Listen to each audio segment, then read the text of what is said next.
देखिए, जैसा कि आप सभी को विदित है कि हमारे यहाँ कल मुहर्रम 10वीं मुहर्रम का जुलूस है और उसके बाद हमारे यहाँ सावन का माह शुरू हो जाएगा, जिसमें हमारे कई प्रमुख शिवालय हैं जहाँ जलाशयों से लोग जल लेके आते हैं और कांवड़ियों का एक लिमिटेड मूवमेंट भी हमारे यहाँ से होता है। इन सभी के दृष्टिगत जो है सभी प्रमुख मंदिरों पे सीसीटीवी कैमरे, बैरियर्स की व्यवस्था, ड्यूटीज़ की व्यवस्था, जहाँ कहीं आवश्यकता है वहाँ पे फायर टेंडर्स की व्यवस्था और वहाँ के वॉलंटियर्स के साथ समन्वय में जितनी भी पर्याप्त पुलिस बल की आवश्यकता होगी उनकी और ट्रैफिक की व्यवस्था होगी पूरी हमारे द्वारा जो है असेसमेंट कर ली गई और आने वाले समय में उनको वहाँ डिप्लॉय रूट डाइवर्जन या कुछ। देखिए, रूट डाइवर्जन के संबंध में अभी जिस तरह की जो है ट्रैफिक की स्थिति रहेगी उस हिसाब से हम लोग इसकी प्लानिंग करेंगे और गड्ढा मुक्ति के संबंध में आदरणीय जिलाधिकारी महोदय द्वारा जिससे निर्देश दिए गए हैं और उस संबंध में विस्तार से आपको उनके माध्यम से जानकारी प्राप्त लेकर के जो है कई बार जैसे नईगंज है यहाँ पर भी बात होती है खेता सारा। देखिए, हम लोगों ने पिछले 15 वर्षों के जो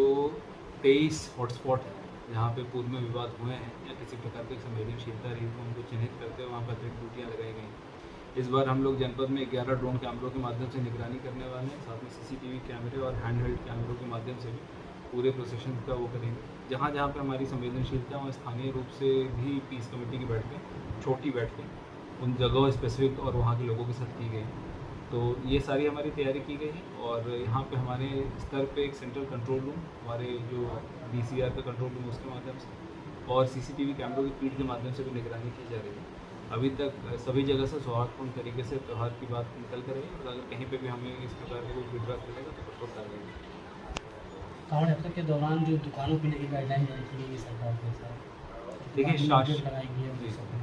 देखिए शासन और मुख्यालय से जितनी गाइडलाइंस है सभी की पूर्ण रूप से पूर्ति कराई जाएगी और साथ ही कांवड़ियों को किसी प्रकार की कोई असुविधा महसूस न हो उसके लिए पुलिस द्वारा व्यापक तैयारियां और पड़ाव की व्यवस्था और जगह जगह पर 112 की और पुलिस की ड्यूटी की व्यवस्था। कांवड़ यात्रा के दौरान जो मीट की दुकानें हैं या उसको बंद कराने के भी आदेश दिए गए हैं या उसको शिफ्ट कराने के लिए। देखिए, कोई भी कांवड़ के मार्ग में अगर कहीं पे भी कोई इस प्रकार की दुकानें होंगी तो शासन द्वारा दिए गए निर्देश इसमें उनको हटाने की जहाँ ज़रूरत है, जहाँ पर उनको ढकने की ज़रूरत है, उन सभी का पूर्ण रूप से पालन कराया। कुंभ मेले के दौरान जो अस्पताल बनाए गए थे अस्थायी, उनको इस इसमें इस्तेमाल किया जाएगा। देखिए, हमारे यहाँ 8 थानों पे मेडिकल सेंटर्स बने थे, उन सभी पे जहाँ जहाँ आवश्यकता अनुसार डॉक्टर्स की ड्यूटी लगाते हुए आगंतुकों को और आवागमन करने वाले यात्रियों को किसी प्रकार की असुविधा न हो इसकी भी व्यापक तैयारी जिलाधिकारी महोदय तथा सीएमओ साहब के साथ समन्वय स्थापित